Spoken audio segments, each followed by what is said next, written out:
Hi, this is Dr. MaryJane Hanlon, President of the Massachusetts Dental Society. I know I share in your frustration that we haven't heard enough about the vaccination process in Massachusetts. So I just want to give you an update on where we are and what we have been doing on behalf of all of our members. First of all, let me just kind of give you a snapshot of where we are with the pandemic. Right now, each day, about 2,600 Americans are dying from COVID-19. And about 211,000 new cases are reported. Gosh, that's really impacting our country, and it's making a significant impact on our industry as well. As of yesterday, there were 362,079 cases of COVID-19 in Massachusetts and 12,218 deaths. Those are people that were loved by somebody who have now passed away because of COVID-19. The pandemic has gone on much longer than we ever expected this to go on. Certainly, we expected things to close up and be more open, but the problem is that it hasn't, and it's a contagious disease, and we really have to protect ourselves. Our working environments are stressful, and I want to encourage anyone that is really feeling this stress and maybe even feeling a touch of depression to reach out for help. Obviously, the Massachusetts Dental Society has options, but there are professional options out there as well. I'm really concerned about how this pandemic is going to impact people's mental and emotional health. I think that that's going to have the biggest repercussions on our society than anything else. I think people can recover physically, but mentally and emotionally, it's a really difficult thing to recover from. So please keep an eye out for your teammates and your patients and make sure that you offer them help too if they need it. Lastly, the challenge is, the onus is on us and the challenge is on us to keep ourselves, our patients, and our teams safe. Because ultimately, if we don't keep that safe, then we're going home to family members and they can be affected. So we have to keep everyone as safe as possible. That means we do have to limit what we do. We do have to control our PPE, and we do have to control social distancing. The impact it could have on your family and the community is significant. So, I know that's a lot to ask, and it's been a long time that we've asked you to do this. Everyone's getting tired, and I get it. I totally get it. I'm tired. I'm tired of not, being able to go shopping, and tired of not being able to go to a restaurant, tired of not being able to travel and see friends. But we have to keep on the path and keep focused, because otherwise we may not get out of this for a couple of years. So, we do have to keep the charge up and keep going. Also, I want to acknowledge that dental professionals have done an outstanding job through this whole thing. The ability to pivot and work so well together and on the benefit of teams and patients everywhere across the state and across the country, it has been outstanding. So for those of you who have stepped up and really have done an outstanding job by giving more and doing more, thank you. Because if it wasn't for you, we wouldn't be where we are today. So thank you on behalf of all of us. Now, I know you're frustrated with the vaccines. As I said earlier, so am I. They're now available. It's going to be some time before we know what the plan is. The state has not been forthcoming with that plan, and I'm not even sure that they know exactly how to take care of this. None of this has been in our wheelhouse before. We have never experienced a pandemic before. We have never really had to align our state and all of our communities like this before. So we do have to be patient. So let's start with where we know. Dental professionals are in phase 1, but we're in phase 1B. That means there are people ahead of us to get vaccinated. So let's go through the list, just so that you know specifically who's expected to get the vaccine and when. First, clinical and non-clinical healthcare workers doing direct and COVID-facing patient-facing care are going to be first, and rightly so. Can you imagine your son or daughter or husband or wife, being in an emergency room, treating COVID patients on a regular basis and not being able to get the vaccine because we want to skip the line and go first? We can't do that. They deserve to go first, and rightly so. Long-term care facilities, rest homes and assisted living facilities, they're next. I know firsthand how hard it has been for my partner Steve to see his mom, in a not, assisted living facility, not in a nursing home, but an assisted living facility, and not be able to see any of her family throughout the holidays and throughout Christmas. So it's a challenge for all of us. And I want to acknowledge it's really difficult. Many of us couldn't see our grandchildren. Many of us couldn't see our children because we haven't been able to quarantine. And maybe they don't live locally.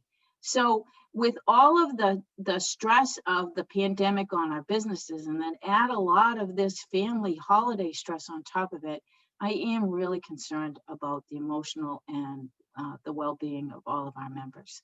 So please reach out if you do need it. Emergency medical services, police and fire, they're going to be next. Rightly so. They're also dealing with patients. They don't know if they're positive or not. And quite honestly, they're working in emergency situations all the time. So they do need to go first. Congregate care settings, including corrections and shelters.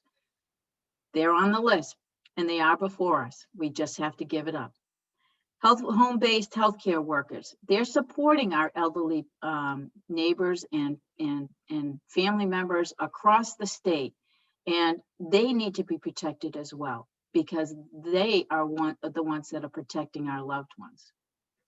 Now, healthcare workers doing non-COVID facing care, including dentists and dental students, are going to be next. Now, I know firsthand that many of the hospitals have included some of those dentists and dental students that are on service with the hospitals in their group and getting them vaccinated. So I'm very proud of the fact that the hospitals have recognized that we are part of medicine and that we are healthcare providers that also need to be on the front lines. So they are getting their vaccines. And I know that the frustration exists because many of our colleagues are saying they're getting the vaccine, and why can't we get it? Well, we got to wait our turn, just like everyone else. Vaccines are being allocated to each state based on the number of adults in each state, okay? Which doesn't correlate to the number of high-risk people that are here.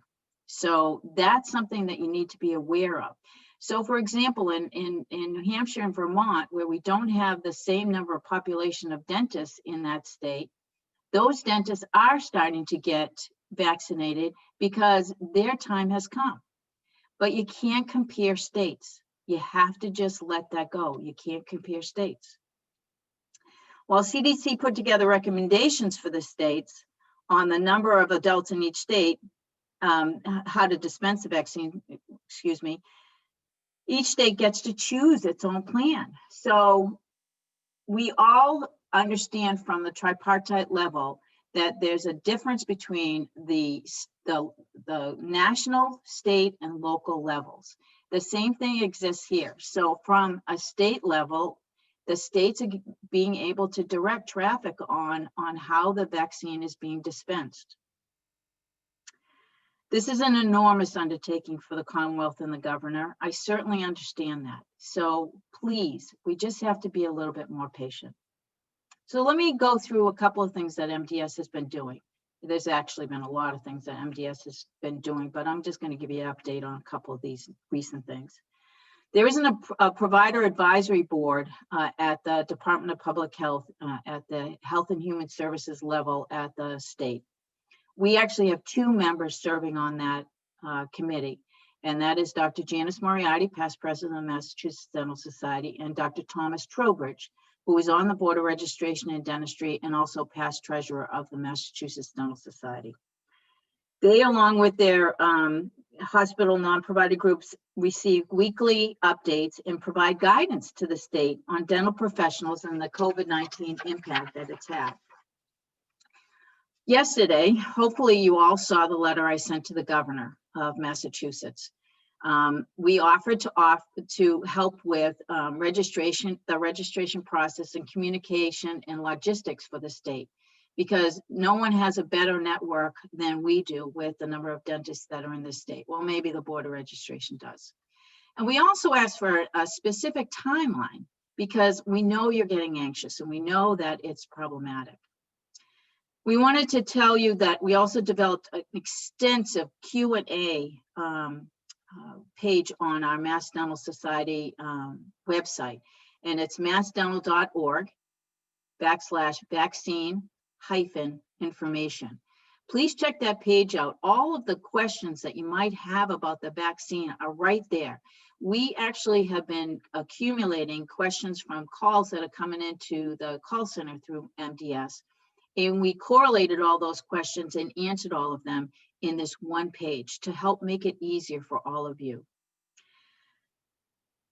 Thirdly, we've developed many calls. We've fielded many calls from our members who have concerns, and we want you to continue to call. We understand your frustration. We do understand, you know, your concerns, but we want you to understand that we're doing everything we possibly can.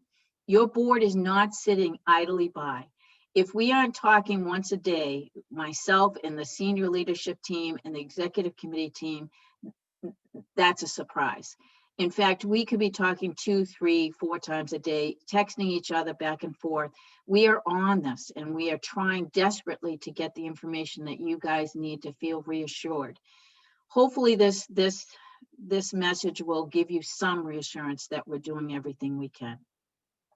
Lastly, we created the Resurgence Task Force, which is a collection of dentists that have been actively involved on the front lines of this whole pandemic, and the leadership of which is with Dr. John Gusha.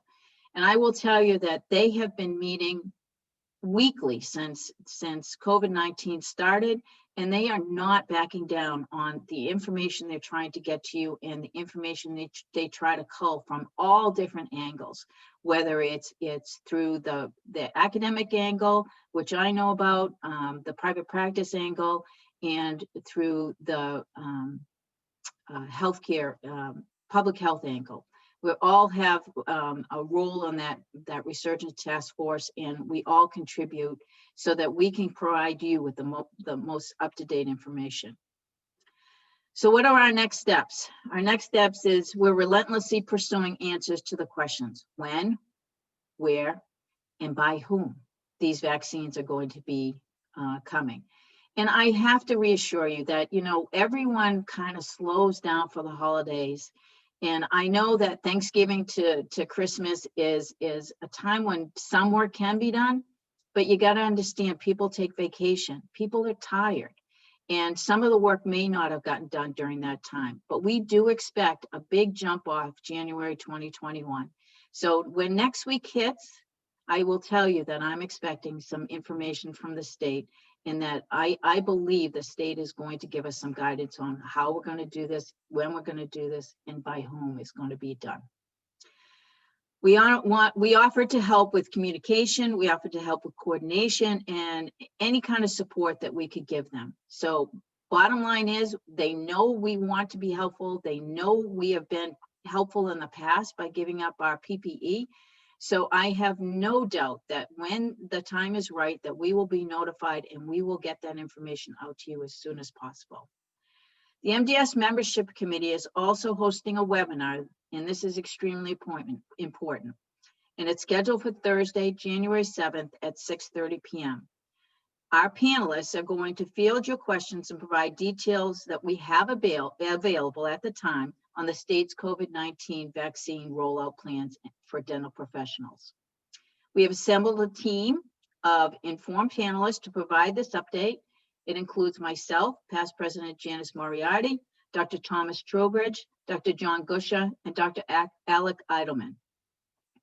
All of them have been working tirelessly on the Resurgence Task Force, and we want to be a part of information delivery to you as our members. So please try to attend the town hall on Thursday, January 7th at 6:30. We would love it if you continue to read your emails. Every day we may have something new coming in, and we do want to keep you as up to date as possible. Please don't just close them, just open them.